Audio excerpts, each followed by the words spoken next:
Hey listener, welcome to 1000 Routes. I'm your host, Nick Bennett. In each episode, we explore the uncommon paths of solopreneurs who have bet on themselves and the reality of what it takes to build a business that serves your life. And if you want to change your own route, you can check out Full Stack Solopreneur, our 90-day group coaching program that has helped dozens build clear, compelling offers that you can market and sell with confidence. You can join now at fullstacksolo.com. That's fullstack, SOLO.com. Enjoy the episode.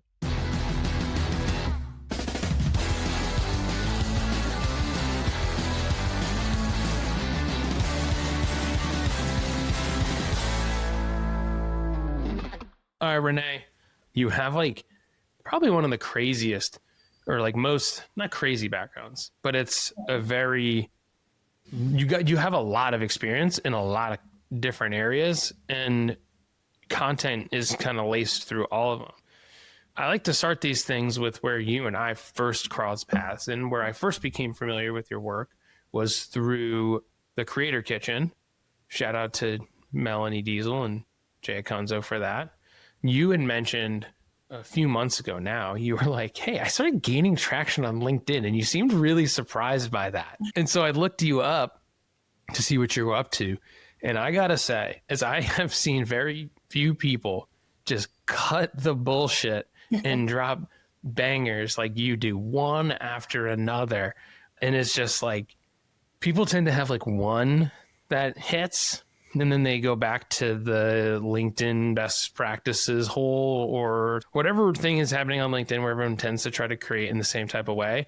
And for somehow you broke free, and you were at the top of the mountain calling everybody over, being check it out. Check out what's going on over here. I just launched sent the first edition of my newsletter this morning after many months of struggling to find all the words. And I consider myself a mediocre writer. So I asked this question of most writers that I speak with, but where do you find the words? Where do I find the words? I mean, I've been writing my entire career. I started my career as a journalist. I've never considered myself a great writer either. I admire a lot of great writers, and I feel like I read and consume a lot of great writing, but I just take the pressure off myself to try to be a great writer. I try to be an honest writer. I am a genuine person. That I feel like I am. And what's been hard about trying to build on platforms online or build out an identity or businesses online is that it's by its nature, you have to be a little disingenuous. You are creating to get attention to a certain extent. And I've always this has been the rub for me. But I feel like on LinkedIn, when I was all right, I started by I'm going to be the storytelling expert, right? I'm going to do that, and I'm going to teach people what I know about storytelling and what I've learned through being a journalist. And I did that for a week. And and then I was this is just at odds with, I feel who I am as a person. And I just said, fuck it. I'm just going to start trying to write honestly, and just what's on my mind, what I'm struggling with, what I'm thinking about. And I don't know if you've noticed, I'm doing it sort of intentionally and sort of not. Also, I'm did I get that right? I end a lot of my posts this is what I feel, is what I think, this is my experience, but is that right? Challenge me on it. I openly invite people to challenge me on it. And some people do. And I gotta say, when they do, I'm well, that didn't feel good, but I really appreciate your perspective. And you're right. It's making me think about this other thing I didn't think about. There's so many interesting things. As someone who struggles with it, and you said you admire a lot of great writers. I'm curious if it feels this way to you too, is that when you admire a writer, there's this element of imitation that happens in order that feels like you want to infuse their style into your own. I think imitation is a really important and often overlooked element of any creative work. To really make something of your own, you start doing something, you start kind of following the path someone else took. So who are some of those people for you? I'm not saying that you did any imitating, and that's something that I do. And oftentimes I create the work, and I'm why doesn't it look like I want it to look? I had mentioned Jay Akonzo, I admire his writing, and I often try to write like Jay because I really, really like it. but then I'm like, that's not me, and that's not how I write, and it's weird, and it feels really weird. Yeah. So who are some people that you admire, and does it feel like that to you? I feel like I haven't tried to actually imitate anybody, but I've tried to notice why I admire the people I admire and what they're doing that I admire, and trying to work that into how I approach what I'm creating and what I'm doing. Jay Akenzo obviously is also one for me. There are so many, and I'm actually pretty bad with remembering names. I wish you had asked me this question earlier and I could have prepared, but Tara McMullen is someone who comes to mind. She writes the What Works newsletter. She also has a podcast. She's brilliant and super heady, though. I could never write like her. I don't think like her, but I admire her way of thinking and how she thinks about building, creative businesses and writing for the internet and all these things. Another one is, blanking on her name, but she writes the attention deficit disorder newsletter on Substack. Ooh, I feel like I actually just saw this one. The name escapes me, but I know. I don't know why I'm blanking on her name right now, but Mariah, I think Mariah, something like that. She talk about someone who is genuine, authentic, and like so incredibly brave and vulnerable. She just recently started writing about her personality disorder. She has borderline personality disorder, which, by the way, is like almost impossible for the majority of people with that to recognize, much less try to address it and talk about it openly. And she's talking about it publicly. But she also is like a really successful content marketer, and she has her own agency, and she's like booked out. And I think so much of her success is attributed to how like open and vulnerable and honest she is in her writing. And like her newsletters are long. All these people who I admire have like newsletters I have to read on the weekend when I have time. Like I literally need to set aside like 3 hours of time to read Jay's newsletter and Tara's newsletter and all these people. And taking inspiration for me from them is like, okay, like how are they approaching their work? They just seem to have a lot of integrity. And it's like, how can I have in my own way integrity in what I'm doing and what I'm writing and what I'm working on?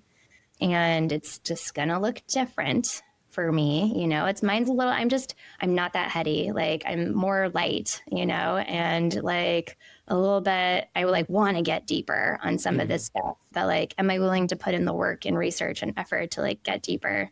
So for me, actually, like what I've landed on is just going back to sort of my journalism roots and taking the approach that kind of you're taking right now also is by working with other people, right? Is this real collaborative approach? Let's work on this idea together. Let's like create this project together. Let's, tackle this concept together. And I want your input and I'll put my input and then like we'll create something together from it. And I feel like that's probably the most authentic to me and what I can do. I love that. And you said something earlier too, which is worth going back to, which was when people are building online or writing online, especially on LinkedIn, it feels like they're doing a lot of bragging. I forget exactly how you said it. It was just like people just bragging a lot. And you're like, I'm just trying to write about what I see. And do other people see it that way? And you can challenge me on it. And sometimes that's uncomfortable. I just had Erica Schneider on, and she and I talked about this idea of like winning in public instead of building in public. Oh, yeah. And it's this whole idea. And I think you're really living up to this one. And at least what I'm seeing in your writing, which is you're sharing the good and the bad. And if you don't share the bad, then you're not building anything in public. You're just winning in public. Yeah. And so I think what I'm hearing from you is you try to be super intentional about showing both sides of the thing that you're doing here and both sides of what you're writing about. Like, it's not about preaching. It's about just, this is what I see. This is what's happening around me. And oftentimes that pulls in. I mean, you've been able to build an audience pretty quick and get a ton of engagement faster than most people can. And I think that has a lot to do with it. I agree. It has a lot to do with it. I just don't think I'm in a position to preach yet. I'm still very much learning. I'm new. I'm 37. There's so many people with so much more experience than me. I've never worked in corporate before. And I feel not much. I know. I know. I'm recognizing that it kind of all boils down to the same principles for whatever you're trying to do. And it's just different ways of, saying it. I don't think preaching comes with status or time. I think if you're going to preach, that's probably the wrong angle to take anyway, or it's like a very old way of trying to build, because now that content is free and available everywhere, it's people don't need, if you want to go get something that's all preachy, you can go get it, but I don't think most people need that anymore, don't want to go and seek it out when there's so many other ways that they can, other things that they can consume that that will resonate with them way more than being told what to do. Yeah, it's kind of, I feel like you've said it a number of times now. It's like, this is how it feels to me. Does it also feel this way to you? Or how does it feel to you? Yeah, that's it. It's that.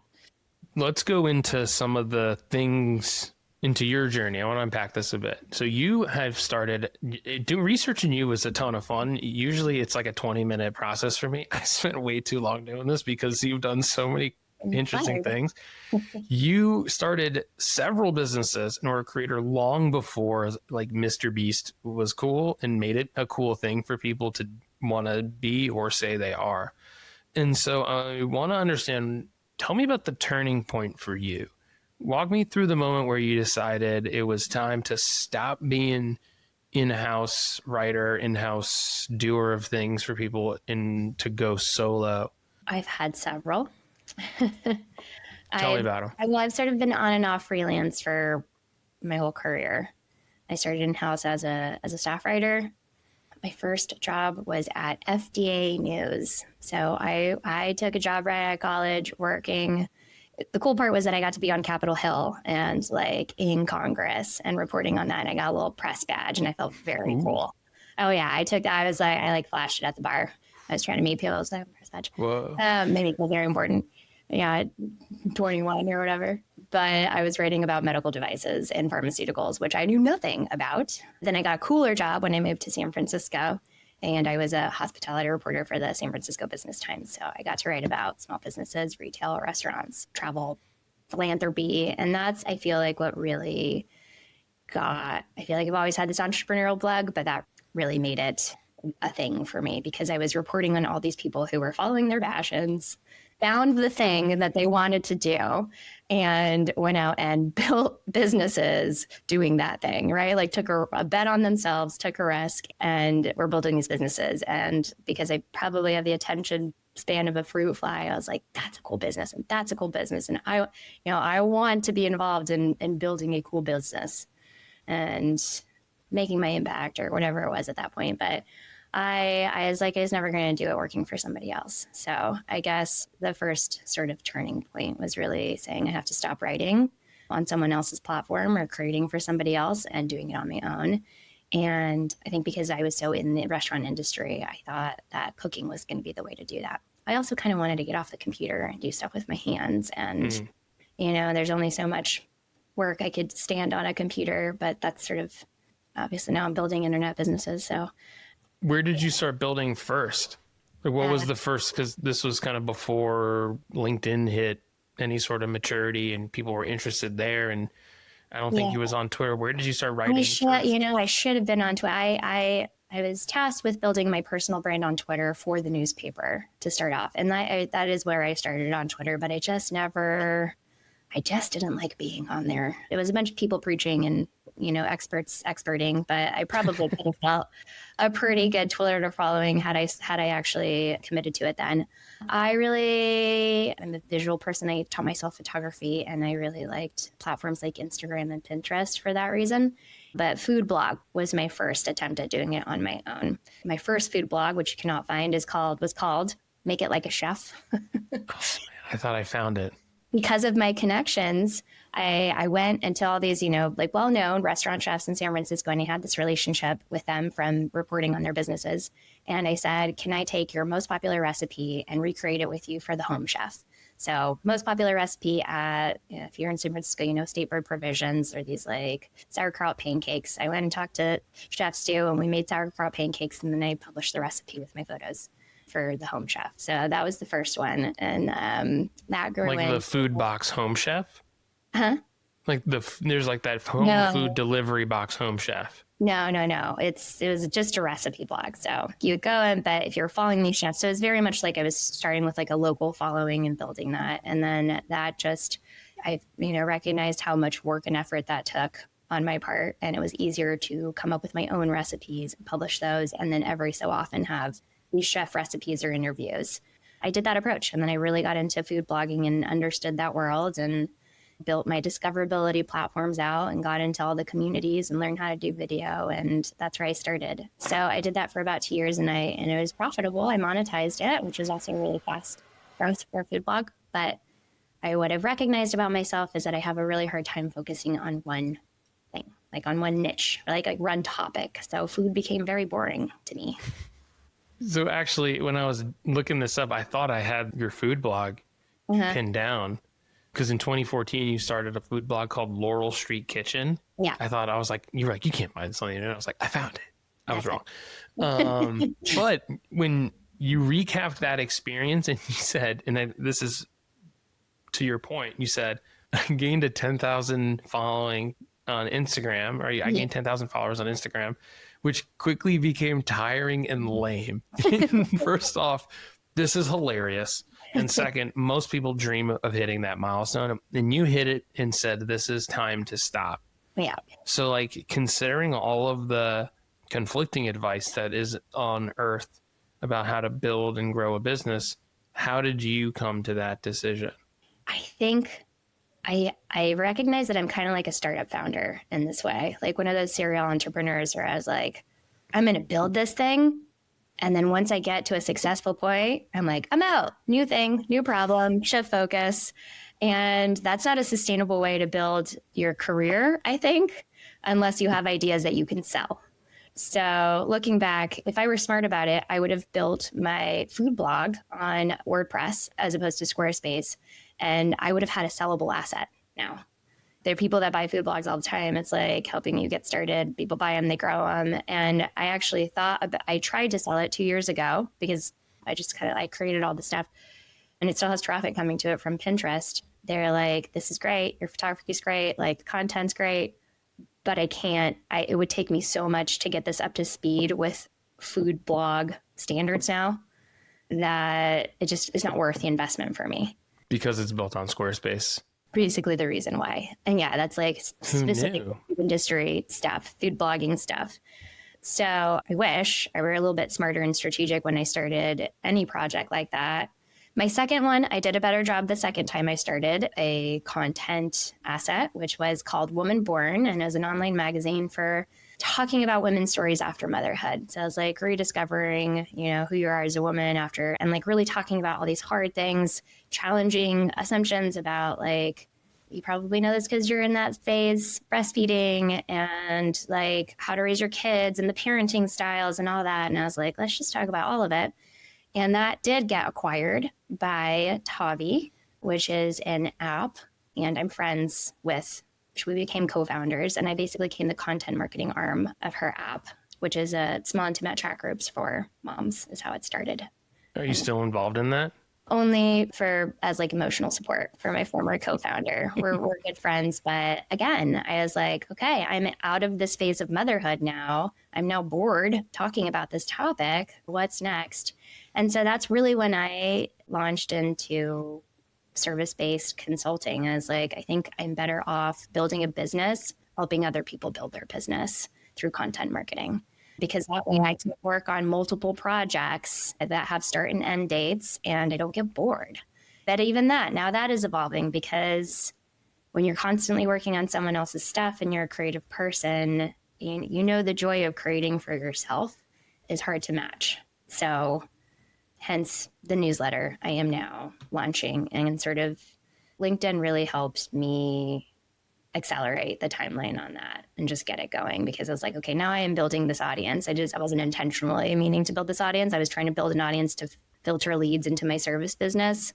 But now I'm like, no, it's too good. It's too fun. I like writing for myself. I like, writing about these things to help other businesses. I think I'm going to go back to being a creator, and this time create a business about creating businesces. It's kind of like the meta of natural evolution of most people's online businesses. I was just going to say that's like creating a business, helping people create businesses is a very big business. Yes. And what I find is that a lot of solos and people in the business of helping people grow businesses end up like going through several rounds of iterations of their service offering before they kind of land on one that works or one that they feel really, really good about and want to wake up every morning and do. As someone who has gone through all of these different versions of you and phases and things that you're really, really interested in as it relates to this current business, how many iterations did you go through before you kind of landed on this one? How did you know that this was the thing you really wanted to invest your time in right now? But still going through iterations. I guess it never ends, right? It never ends. Yeah, I think it's a constant evolution. And I think actually knowing that is really helpful for a lot of people. We spend so much time getting caught up in trying to decide what the thing's going to be, not recognizing that it is going to evolve and you want it to evolve. So like not getting so hung up on it, you know?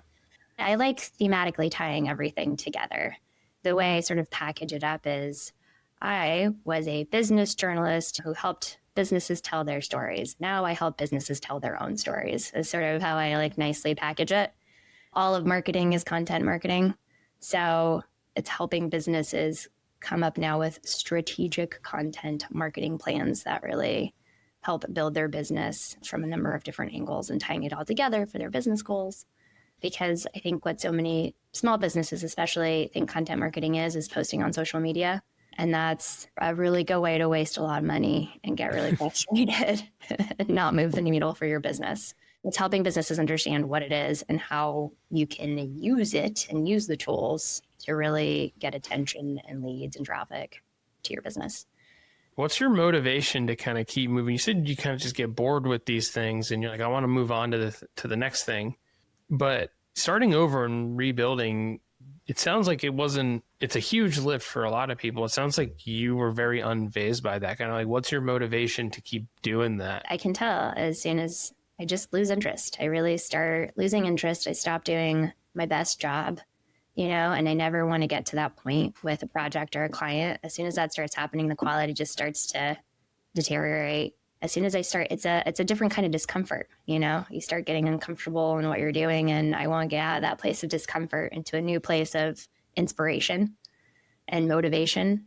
And so it's like, it's the discomfort of starting something new is less than the discomfort of losing interest in the thing that I'm doing, I guess, is how I would put it. But also everything's kind of building on top of each other too. It's not like I'm starting a completely new thing from scratch. I like, you know, the food blog really helped inform the mom website. Online digital magazine is what I called it. And everything I learned, I took and helped build that. You know, it was like a different set of branding and assets and partners, but even the network that I built helped filter into that. And same with my consulting business. I built my own website for it, which is awful. I don't want to send anyone there. I actually need someone to help me. In the beginning of this conversation, you were like, I don't feel like I can have like enough experience or whatever to preach. And I'm not advocating for you to preach, but as we're going through this journey, you've built all these crazy things that I feel like give you the ability to do that. Like you've built more than most people who try to do this work have built ever. You have a food blog, a mom blog. You have this Instagram on this. I think that was also about food. You've built this thing. You're building this thing on LinkedIn. You're launching this newsletter. And you have the content marketing strategy and consulting firm that you're running now. Like, I don't think you're giving yourself enough credit for how much all that compounds into how you operate today. You might be new to writing on LinkedIn, but I think it's starting to come into focus for me very clearly why you were able to just start writing and it worked, and why some people spend a lot of time trying to write on LinkedIn and they publish into the void. Yeah. And I should probably talk a lot more about the unfair advantages that I have coming into this. I don't think it's unfair. It's very much fair. You published a lot when people weren't. Yeah, I published a lot. I've published a lot and I've learned a lot from publishing. And I think a lot of the big content creators say this, you know, they're like, You have to have the experience before you can do this thing. It's like Cody Sanchez, someone who people talk about who's like built this humongous company and she publishes on all these platforms overnight. She also has a team. She has a team. She also had a decade of experience in investing. She came with the experience to be able to talk about it from a place of authority. So many people it's like, because some of the advice, the common advice you hear is like, either have this experience and be the expert, or just like plant a flag in the ground and say, I'm gonna be the expert on this, when you actually you're not, or you don't have the experience, you don't have the set of experiences to talk about it. And that's where building in public comes in too, being like, okay, I'm trying to learn about this thing, but then you really have to be the explorer, not the expert. And I think people get that mixed up, maybe is my assumption. Yeah. And I have talked about that before, like my business is content strategy and marketing. Like I've been writing for my whole career, which is not so long, but it's long enough. And that makes a big difference that I could show up here and sort of have a better idea of what works. And just show up and people are just like, yeah, that feels right, versus people who publish a lot and get nothing back. So after all of that we just talked about, and then you were like, I haven't forced myself to publish this newsletter. It didn't feel right or perfect. So has someone who has spent the majority of your career hitting publish, what's the mental hurdle on this newsletter? Not creating more noise. Again, like I admire these people that really put a lot of thought and effort and research and time into creating these newsletters. And that is a lot of work. And it was just I could make a million excuses, but it was giving myself the time to do it, and I didn't have my premise totally dialed in. I didn't have like, what's not going to add more noise? What's going to really add value? What can I contribute? What's not being said? All those questions. I don't just want to write about what's working on LinkedIn and what I'm writing about. That I didn't just want my newsletter to be a continuation of that conversation. I wanted to actually be exploring different things that work. So to give you some context, the newsletter is called A Good Reputation. So it's all about how to build a good reputation for your business, right? And so much of that is through marketing, content marketing, digital marketing, all these things. But I really wanted to look at small businesses across industries. So this isn't focused on SaaS or B2C or B2B or, brick and mortar. It's like, I want to take examples from all of those places, because if you're a small business, you have to get creative. And there are a lot of creative things happening and unscalable projects and unscalable ideas, but like, what worked to get your business off the ground? For a lot of people, it's like, I focused on this one thing, it was like these invite only, intimate in-person events. And that is how I got my first, 1,000 newsletter subscribers, and they're my most loyal customers. And you know what didn't work for me? Paid ads. And I spent like thousands of dollars on them. Or for someone, it might be like, I figure it out, that whatever it is. So I'm actually taking those ideas, focusing on a company and their story with one idea, with one marketing tactic that helped them grow their reputation. And that's where it's starting. But I named it A Good Reputation because I feel like I really like the name, but B, I feel like it gives me room for it to evolve, right? This is the format I'm starting with, but it can be, it's flexible. So it can grow into something else. And so I'm starting it with that mentality already, like recognizing it. I don't have it dialed in. I don't have it clearly fleshed out. I have this idea, I have this concept, but I'm just going to test it. I'm going to build it in public. Let's see how it goes. And yeah, it's just, I had to also give myself the space and time to do it. So I had to say, I'm going to stop doing client work. I have one client right now. Our contract technically ends in May. They want to extend through the summer, but I'm going to do it abbreviated. And I did that. I let go of my other clients. I haven't taken on any new ones. Leads have come in. I've said, let's talk in the fall, because I want to focus on this newsletter. And, I'm in a position where I can do that with savings. I don't have to worry about that income. That is a bold stance of ending your clients and not taking on new ones. I think a lot of people in this work are sitting here wondering where the next client is going to come from. So I'm curious on your premise. Mm-hmm. Where do people get all these things from? So where did you get your first clients, and kind of how did you get to the place now where you're saying, I can turn that tap off a little bit. I want to focus on building this thing. And so kind of walk me through that. Where I got my first clients? Yeah. My network, referrals. Every time I've gotten a new job or have needed to move into a new space or wanted to move into a new space, I start with my network. Hey, I'm looking to do this thing. Now, is anyone looking for this? Not enough people ask for what they want. No, you're Like not. I am a firm believer, and this is something I teach and tell my clients all the time. It's like half of the battle here is being able to ask for what you want. I tell that to my 2-year-old. Yeah. Ask for what you want. It's because referrals tend to feel really haphazard and inconsistent and all that stuff. And they're like, they don't know how to deal with it. Asking for what you want is the way, in my opinion. Yeah. And referrals, like a real referral system, is something that I could talk about. I feel like I need to create a course on it myself because it really is it's a systematic approach like anything else. It can be a really good driver of leads to your business if you know how to do it. Another way that I did it is there was a couple of people that reached out on LinkedIn saying there were startups. I'm in the Bay Area, so that's nice. I have that, a lot of people locally that are starting businesses. We're looking for, a head of marketing. And I was like, I'm not interested in going and being anyone's head of marketing, but can I come in as a contractor as your head of content and work with you on that?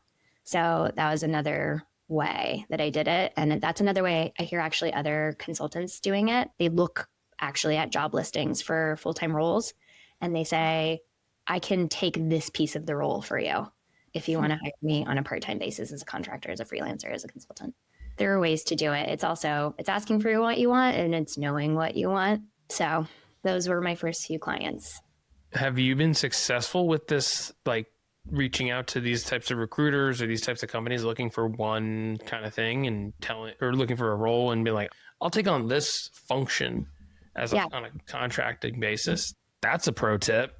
I feel like not enough people know about that one. Yeah, it's a good one. 2 clients. I've gotten 2 clients that way. So take me through this though. So you're doing this, you fill your book of business, you start writing on LinkedIn, or maybe all this is happening in tandem. Things are going well, you're making money. And then what switch flipped where you were like, time to offload these clients and ramp down services? I want to focus on writing a newsletter. Like what's up with that? I heard about this the other day. It's the fractional marketing model. It's the fractional consulting one-on-one service model. And I feel like so many of my peers that I've talked to that reach this place where they're successful in their consulting business run up against the same thing. It's like, I'm working with too many clients at one time. The scope of work just keeps expanding. I don't have enough boundaries around my time and my work. And I essentially feel like I've traded one boss for 6, for having many clients you're working on at the same time.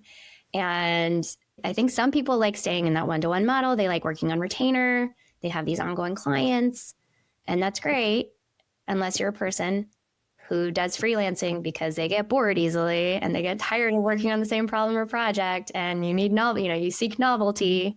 My personality is not a unique personality in that way. There's a lot of people that are in this business because we share those characteristics, right? And that was it. I just, I was like, I did it. I did it. I did the thing. I hit 6 figures. I built the business. Now, next thing. It's part of it, but it's also just recognizing that the thing I built is not the thing that I want for my lifestyle, right? I need shorter projects. I want to work with, higher impact. I want to work with more people. And really, I think the next logical step is like a cohort model, right? Maybe a course. And in order to do that, I feel like I need a mailing list and I need a newsletter and I need this other thing where I can capture this attention and build off of. So for me, the next logical step was newsletter and then some sort of cohort, some sort of course, and then build from there. Yeah, I have found that a lot of people have hit the same wall. They tried to build a business and then they ended up building a prison. Yeah. You said trading one boss for 6 is the exact way to describe it. And like the scope of work is ever expanding and all these problems that come with that. But it takes a lot of courage to also decide it's time to scale back and offboard some clients and say no to money. I think these are really great problems to have, but it takes a lot. I mean, I've really only ever known I had one client who scaled too fast and he was like, I let go of all of my clients and I refunded a bunch of people. Like I just don't want to do it. It's too much. And I was like, respect for recognizing that and doing what you needed to do to get yourself in order. But I don't think many people would be willing to do it because money's better than no money, clients are better than no clients, the ebbs and flows of life and clients and all those things. Like there's a lot of clients today, but there might not be a lot of clients and projects tomorrow and all that stuff. So like, what was your process and coming to the conclusion of saying, I built this thing and I understand there's an element of, and I relate with this quite a bit, which is getting bored easily and feeling like I need to expand or evolve the thing that I'm doing and get it to the next level. But what was your process for being like, okay, I'm here now and it is time to make the intentional decision of scaling back my one-to-one time, and I want to build in this other direction. Like services just is not it. And I want to build in this other direction. How did you ultimately decide that that was the thing? A few things. I have a lot of really smart peers and friends who I consider mentors, right? So I had people that I could talk to that would hold me accountable and also pushed me in that direction, right? So I think that's really important to have. Build up that network of people around you that can really push you forward in that direction, right? Or in the direction that you need to go. So I feel like I attribute a lot to that. It is scary, but I feel like maybe it's a false sense of confidence, but I know if I did it once, I can do it again. And that's what I keep reminding myself. Like I was able to get this many clients and have this much recurring revenue once. Those skills are there, that network's there, and I'm even more skilled now. I'm more experienced. I can do it again. So if I after, 6 months, a year of doing this, I'm like, I was a mistake. It's not the right direction. It's not working. I can just go back and do it. And I know that. And it's like my ex-husband and I, we met, and shortly after in DC when I was 21, and shortly after we met, we quit our jobs and we traveled around the world. We both had good jobs. He had a job as an investment banker at a firm, and we got the same questions back then. Now it's more common to do this like gap year thing, but it really wasn't, 15 years ago. And everyone was like, well, wait, what if you can't find a job when you get back? What if you can't find as good a job? And we were like, well, we did it once. We could do it again. Maybe we have to backtrack a little bit, but is it going to be worth it for this like life-changing experience?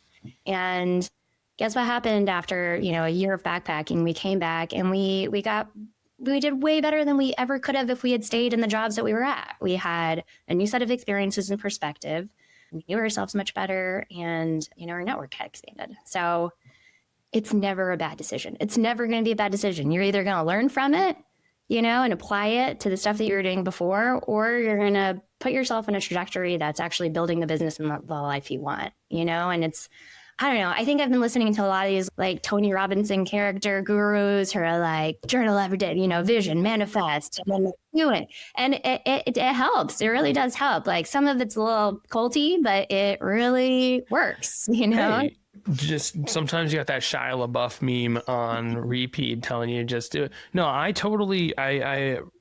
wrote about this the other day, is when people talk about taking risk and stuff, they think they're starting from zero risk. They're starting from nothing, and every path in front of them is risk. Well, no, staying on the same trajectory has risk just as much as keeping all your clients and working like you're working has pros and cons, and ramping that down and ramping them this other type of business has pros and cons. And I think just going through that thought cycle and saying, what is going to light me up and what am I going to be more motivated to do is way more impactful than just maintaining because it's easy.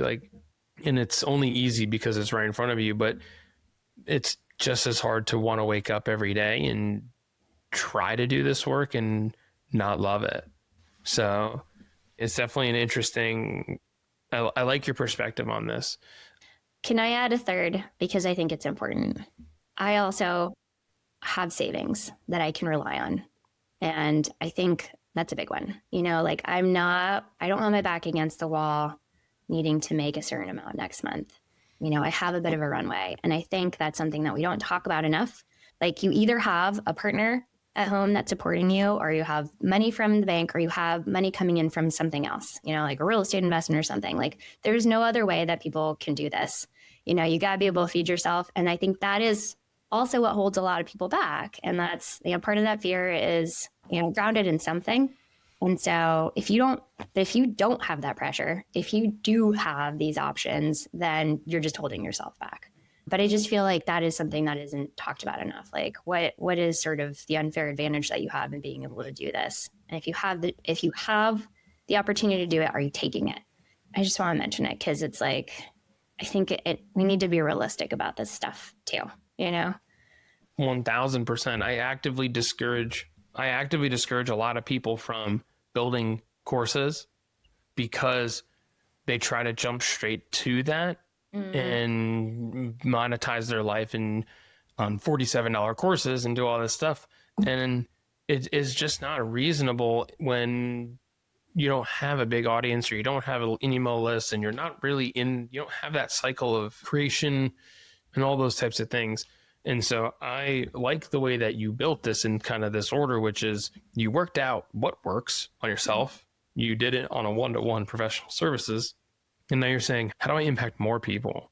I think I like that mission in that order because I think people will try to emulate. People see Justin Welsh today and they're like, oh, build a course, but they don't see all the months and years he spent in services. And there's a bunch of people who don't recognize that they went through all of those cycles to get to the thing that they want, which is a digital course and work 2 hours a month. It's like, that would be nice if you did the years of stuff. Like, you have a career of writing and building things and figuring this stuff out. And I think it's well earned that this trajectory. And so it's like, people might look, oh, I ramped down on my clients. How must be nice. No one said that to me when I was freelancing for, all these food blogs and writing all this stuff back then. Looking back, what's something you would have done differently? I think I mentioned it earlier, and it is being a little bit more strategic about the thing I was building, and in a way that it could be a sellable asset, because you invest so much time and energy in building this thing. And if you are a person that likes to move on to multiple projects or different projects, it is really smart before you go into to think, how can I use this moving forward when I do evolve, or if I evolve. So my food blog was a missed opportunity there. It got me all that good experience and credibility, but I could have made another easy 20 grand from it if I had built it correctly.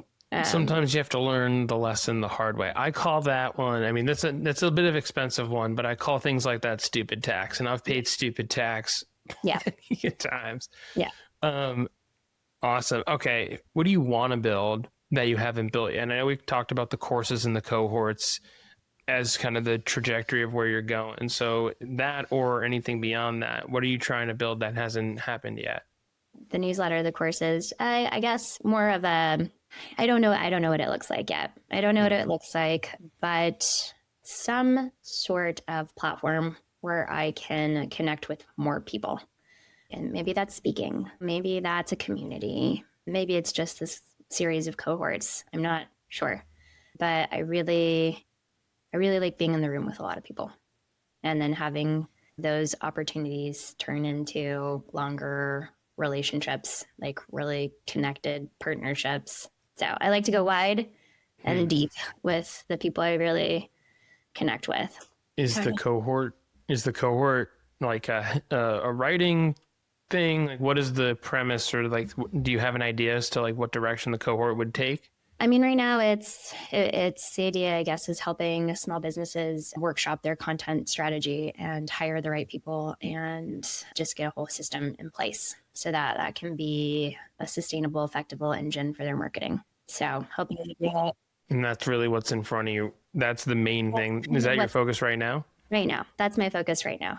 And I need to test to see if that's actually what people want, if it's useful, if it works how they need it to work. So that's just going to be a series of testing. Yeah. So if anyone wants to be my guinea pig in my first couple of cohorts for the very low price of, I don't know, we'll figure it out. Please. Well, sign me up. I'm in. I want to build with you. So thanks, Renee. This has been a ton of fun. I appreciate you sharing all these little nooks and crannies of what you've gone through to build. I don't even know. It's like the platform you're standing on right now. It's been built together by all these different things. And it is very unique in trajectory. I talked to a lot of solos on this show, and I don't know, it's like, you remember in Mary Poppins, the dude who was playing that crazy instrument and it had all the instruments at once? Yes. That's kind of how I'm like envisioning this platform you're standing on. It's very sturdy, but it's made up of like all these different things, and it's so very unique, and it's very interesting that you have used these things to fuel the direction that you're, like, the place you're in today and the direction you want to go. Unique is the only way I can describe it. It's not like, oh, I had a job and then I left that job and now I'm solo and now I sell this thing to this person, and it was good and it was bad and it was good again and then it was bad again and now it's good again. It's just, this is the I'm most fascinated by how you operate and the things that you've done. And so I appreciate you sharing all of that and just the real, what it is to, I don't know, it's like taking chances, and it's just being willing to figure it out. So I think more people need to hear that message. Well, thank you. That's a beautiful analogy. And I'm really honored to have been able to have this conversation with you. I feel like the message there is like, yeah, you're a solopreneur, right? You get to build a business that is uniquely yours because you are a unique individual with your unique experiences and background. And don't accidentally build a prison. Don't build a prison. Or do and learn from it and then evolve from there. Or just do it intentionally. I think that's the other thing. Just don't accidentally build a prison. Like, I don't want to look up and be like, wait a second. I made a mistake.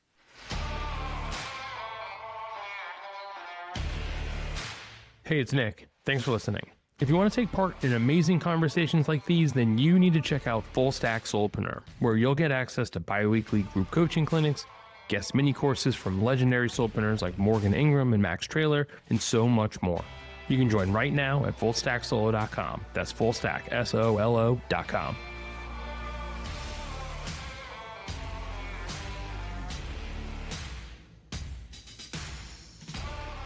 What would be your last meal on Earth? Important question. Yeah, this is the real stuff. A taco buffet. Taco buffet?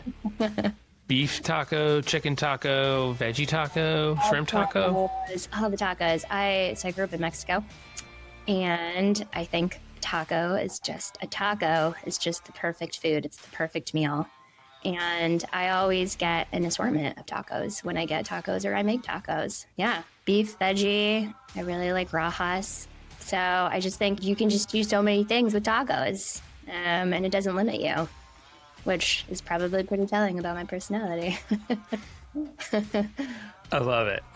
You're the first person to say taco buffet. Is it like and it's a build your own taco buffet. It's not like the tacos are pre-made. You can get all of the fixins. And all the choices and all the options, and you get to make your perfect taco. What do most people say? There's no I guess there's really no most answer. It's more so that there's a really great local restaurant, or there's a really great, my grandma's soup or something along those lines. So yeah, I don't think there's a wrong answer. No. I'm always just interested to kind of understand when your back's against the wall, what would you have? I always expect people to be like filet mignon and like a lobster tail, like surf and turf or something, like something extravagant. It's always just like the most, the comfort food is usually where everyone ends up. I think that's kind of the theme there. It's just like they want to go back to the place that made them feel safe.